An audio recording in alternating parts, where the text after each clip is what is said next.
Okay.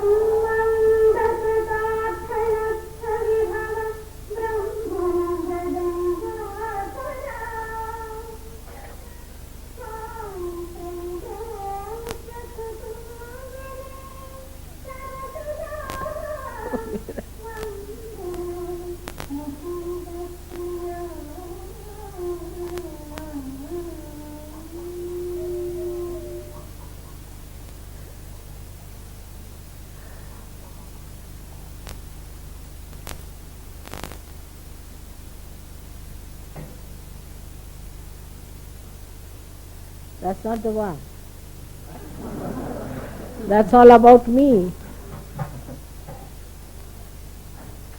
We are going to play something on Ganesha.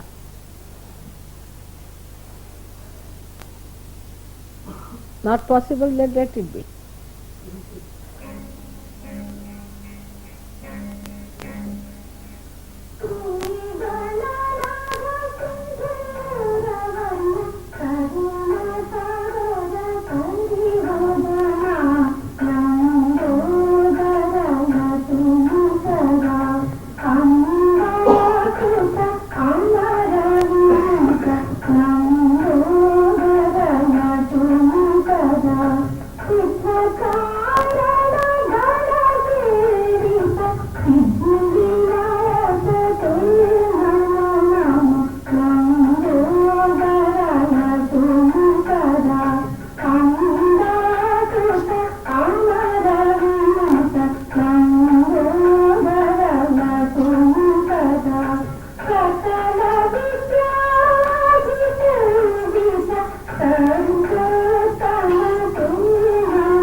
Very good confusion.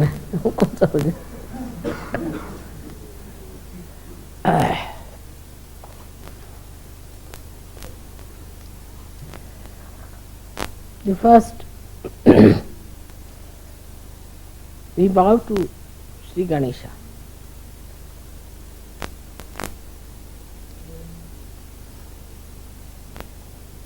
Because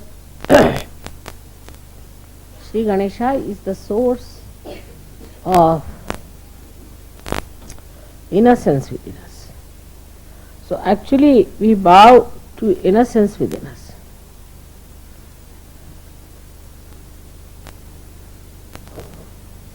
And this innocence is the one gives you the enlightenment.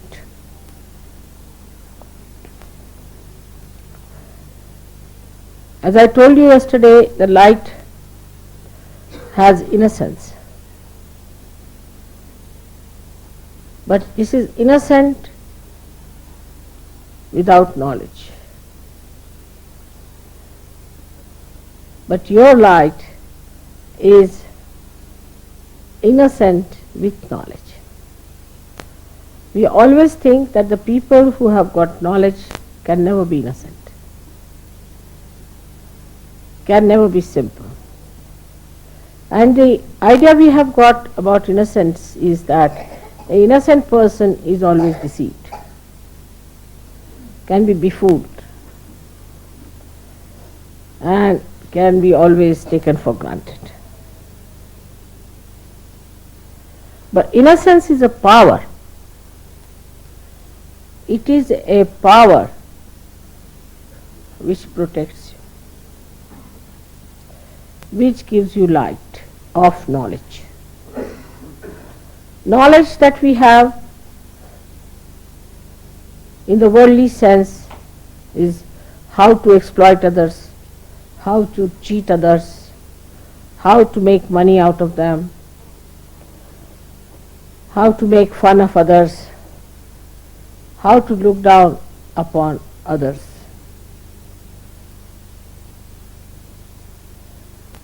But the light of innocence is the light by which you know that love is the highest thing. And it teaches you how to love others, how to care for others, how to be gentle about others. It also gives you the light within. It's just the other way now of this avidya that we have in this world. Just the other way around. The avidya outside teaches us competition, how to put the other person down, because it has fear. It is insecure. This knowledge is not secure at all. If it had security, it would not have behaved like this. But the light of innocence knows everything. It has no fear. When we say children are innocent, we mean to say that they have that power of innocence. Many times people have noticed if a child falls from a height, he doesn't die, while a young man may die with a much smaller height. And the child is not afraid while falling. He just enjoys as if there's a parachute coming down, nicely. And then when he falls down also just gets up, laughs, smiles at everyone. He doesn't understand why everybody is worried. Because in that innocence he knows that he is looked after. He is protected. He knows that there is a power which is much higher than him, and he does not have to worry. Then we start putting ideas into the head of the child. And that is how he starts losing his power of innocence. And he becomes a coward. He becomes a cunning fellow. He becomes an unrighteous personality.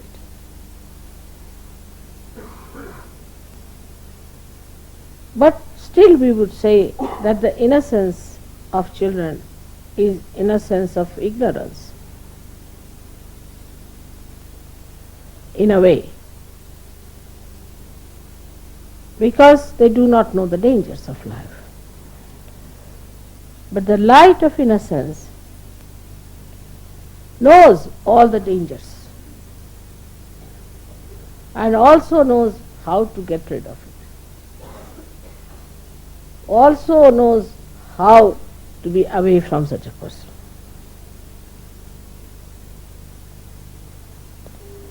There was a wise man who was going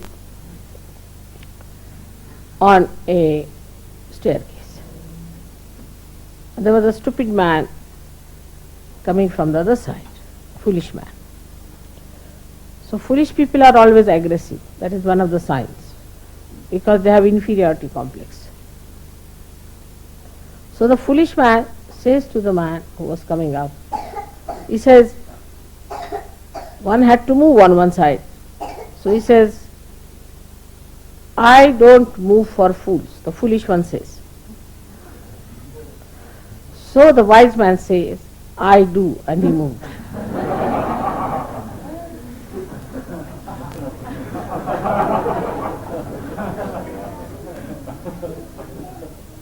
That's how the light of innocence tells you how far to go with a person, how far to talk to a person, how far to indulge in another person's personality or his problems. Otherwise he deceits. He understands that this gentleman is a stupid fool, so I move for a fool like that. He doesn't pay attention to such a person. He doesn't bother about such a person. This is the light of innocence which gives you discrimination. How far to go with others? I love a person. There are many, I love him. Alright. Another person may kick you, may hit you, may trouble you, may become absolutely horribly possessed, but still you are just mad out in love with that person without any self-respect. This comes because there is no, you may be innocent in a way, in a worldly manner, but you are not enlightened and innocent. When you are enlightened and innocent, then your innocence is a power which gives you, first thing is discretion. Supposing you take a light in your hand. Now you know whether it is a snake or a rope. But if there is no light in your hand, you cannot see. But even supposing it's a snake, you might run away. Or if you are a stupid fool, you will say, all right, come and bite me. I would like to see how it works.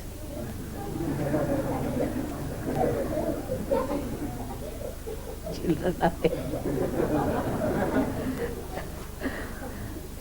But if you are an enlightened person, then you will tell the snake, now let me be alone, all right? Bye-bye. And the snake will know and it will go away. Or if the snake is a sinister one, you may just look at the snake and snake might run out. So this power of innocence is a very, very important thing. And that comes to us through our enlightenment alone. So we are, say, in a state which is ignorant and innocent. Innocent and ignorant. Then people are no more innocent nor ignorant, but they are not enlightened. They become cunning. If they don't have both the qualities, they are neither ignorant, so-called they have got knowledge, they are good at everything, they are well-known people for their intelligence, brilliance, everything, so they are knowledgeable, so-called. So such people we could call as the people who have got the knowledge in the worldly sense, but they have no innocence. So they start devising methods. The innocence which is there, which puts a little control over such a mind, is lost, because they think innocence is stupid, they don't respect their innocence. So they start maneuvering people, doing violent things, doing harmful things, saying nasty, sarcastic things. All these things the brain starts working, because it cannot get back to its innocence. So we don't like such people later on, we don't want them. Then they develop ideas that we are higher people, we are chosen people, we are better people. Then they develop all these ideas. Then they all of them club together. So ignorance is added as a so-called knowledge, you see. Inside is completely ignorance, outside is knowledge. And added up like that.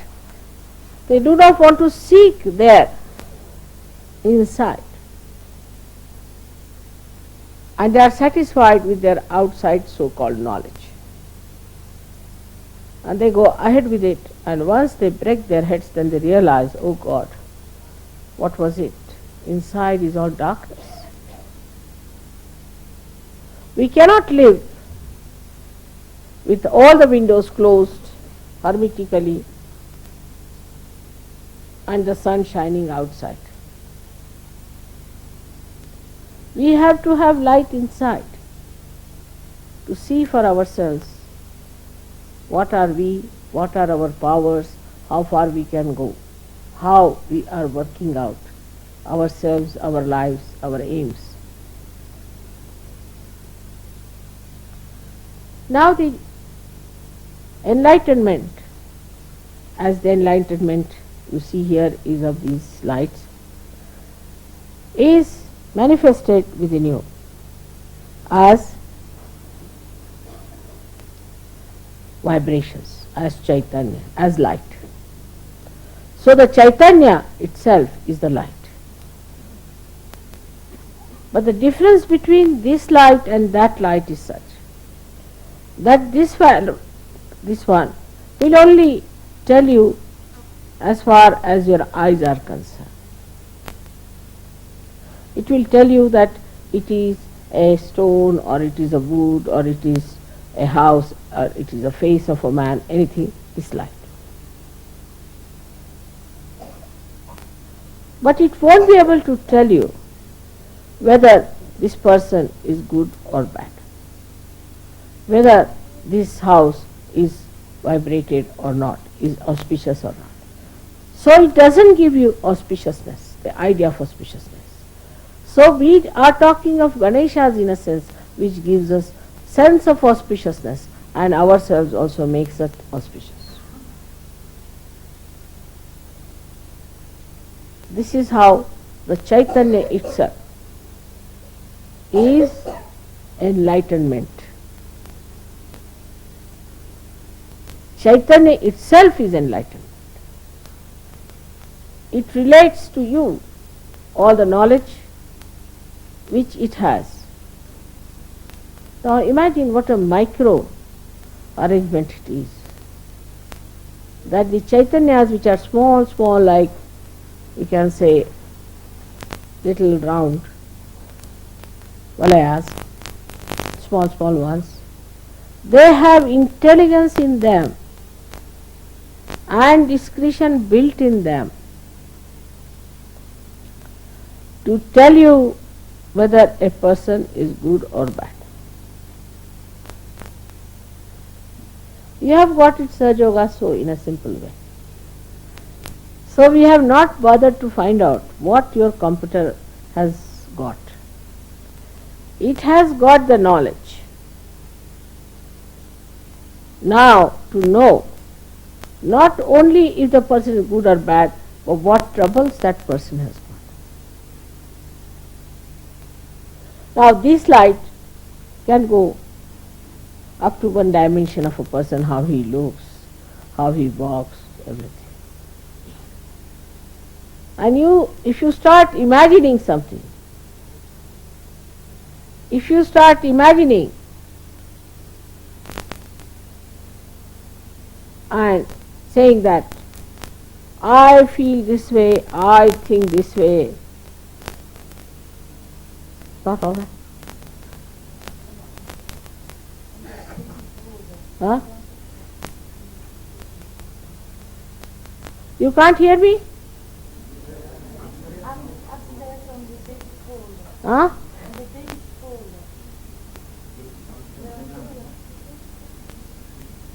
What is it? There will be a video for the mothers with the children and they can't hear it. It's upstairs. Upstairs.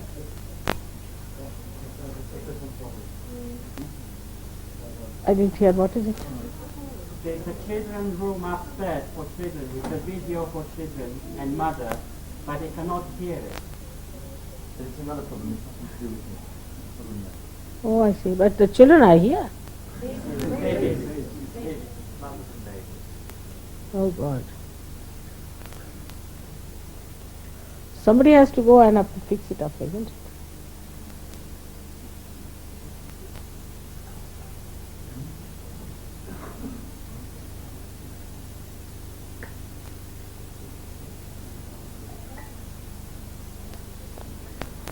I think you should have tested it before, isn't it? All right.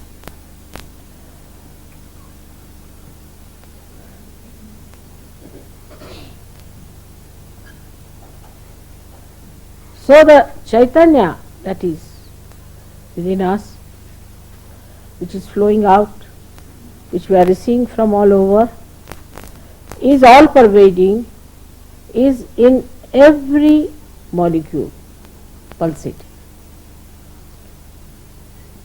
which gives us knowledge about each and every matter, each and every animal, each and every human being and each and every deity.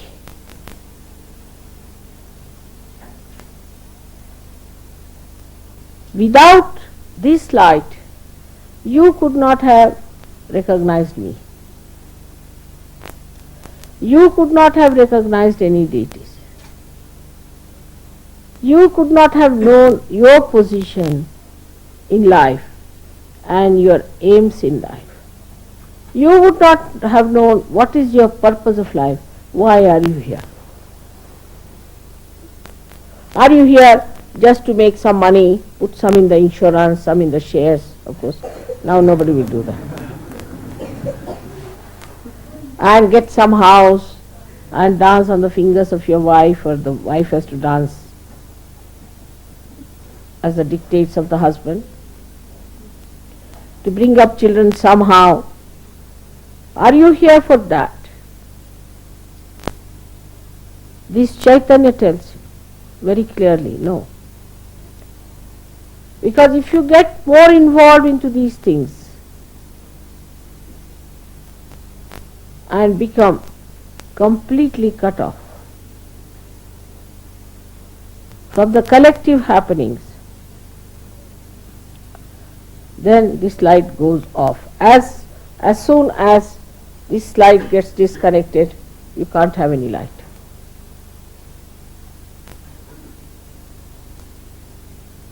So any connection, whatever you have with the vibrations, has to be very strong and has to be absolutely intact and steady. For example, if there is a light which is not steady, which is moving, you can't understand things properly. Though the vibrations know everything, but how will they communicate this to an instrument which is not perfect?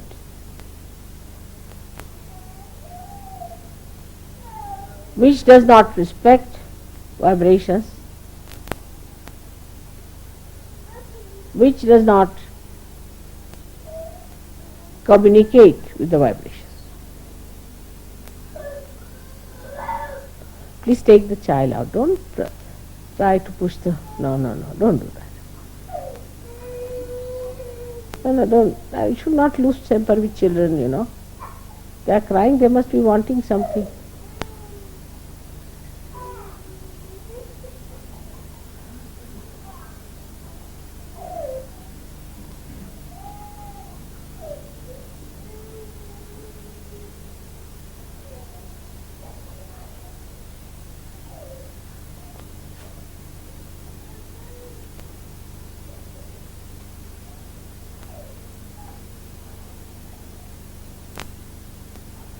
So this knowledgeable instrument that you have got is to be all the time flowing through you. And you have to be a very clean apparatus. Supposing you have this light and the glass is not clean, you won't get light proper. So the purity has to be established. And that is the part where Ganesha is so important. Because he cleanses you. He washes you.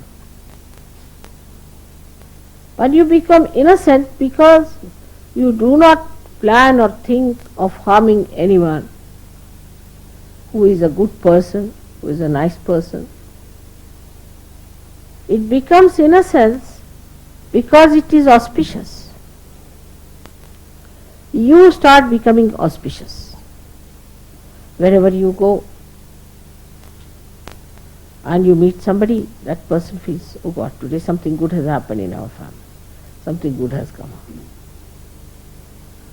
Now recently I met someone in Germany where there was a Sahajogi who started talking against me and Sahajoga. And he got out of the ashram. And then he went to somebody who was supposed to be a Sahajogi and his wife. And then he started telling about his vows and against Sahajoga and all those things. though he has been always a possessed man, but still, these people should not have listened to anything against me. In the Shastras, it is written that to hear the Guru Ninda, anything against your Guru, is absolutely dangerous. So anybody says anything against your Guru, you have to put your hands like that. I don't want to hear anything against my Guru. Instead of that, they sympathized. So the lady has got a serious type of cancer and the husband is also very sick.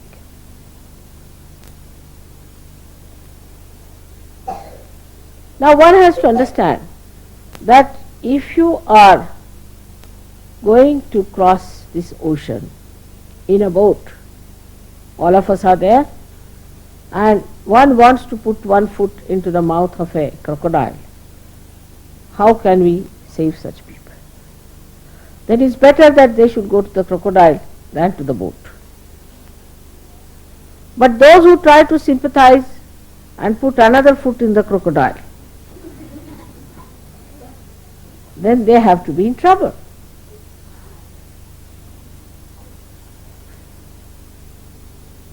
All these things not only hamper but are so inauspicious and dangerous that you all have to be extremely careful about it. You need not tell people that you are evil, you are bad or anything, but just get out of such people.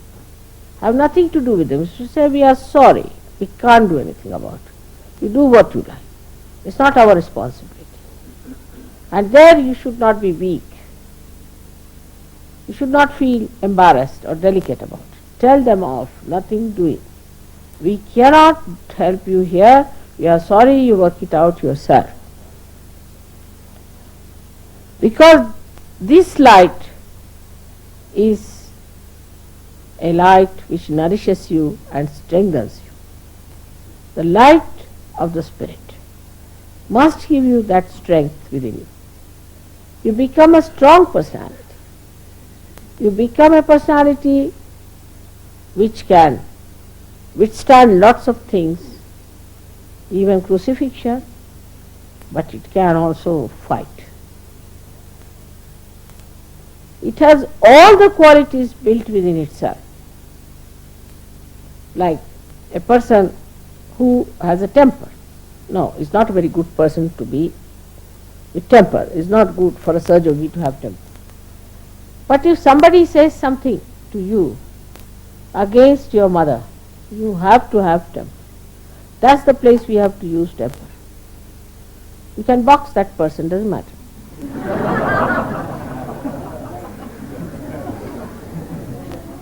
Ganesha will be just standing behind you. And Hanumana will be in front. If you box him once, Hanumana will box him 10 times. So, that time the anger has meaning. Now, people say one should not have greed in life. Yes, one should not have greed. But if you have got greed for vibrations, it's a very good thing. You should be very greedy about vibrations. Wherever you get vibrations, you must rush and try to get more vibrations. Greed is all right. You should have that greed within yourself. If you don't have that greed, how will you be able to overcome the other attractions? It is very surprising. I always wonder about human beings, which I have never been able to understand myself.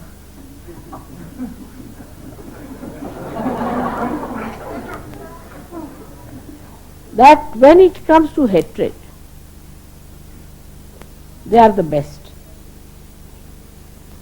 If they want to hate someone, then you can make them sacrifice everything that they have.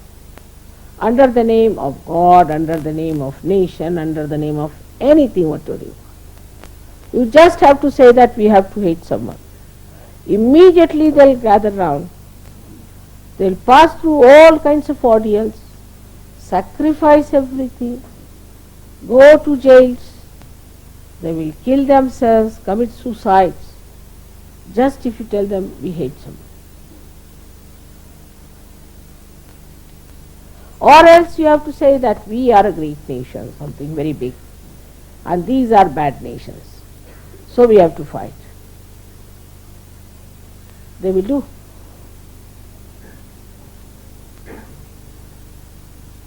It is very surprising that even when it comes to political revolutions and for their political freedom, they can go to any limit of sacrifices. The other day I was watching Lenin's fight. I was amazed. This single man, Lenin, who was always in the exile, is totally right. We have to fight, we have to get this, we have to do that. Though he was a realized soul, but still he didn't write about spirituality. He wrote about political struggle. And 3 times there was an upsurge, and thousands of people you find in every place being killed just like that.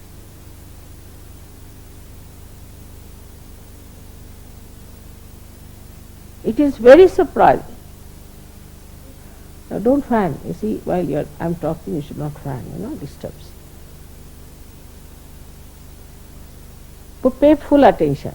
Pay full attention is important. Because if you do not pay attention, others will look at you. And their attention will be spent. Now this one was so dedicated. Even little children and wives and pregnant women and so many men were killed in a lot like that. Again they rose 3 times, and the 4th time they were successful. For what? For a political achievement. We did that in India too. People gave up everything that they have, their houses, families, everything they gave up. Even for fake gurus, people have spent so much money, they have done so much, given up everything, sold their houses, put their children into trouble, got into trouble, everything they did. But for the right thing, the wisest thing, the only great thing that has to happen is Sahaja Yoga, where comfort is pouring on us all the time, where all kinds of joy is pouring on us, where everything is being smoothed out. People become so fond of comfort and this and that the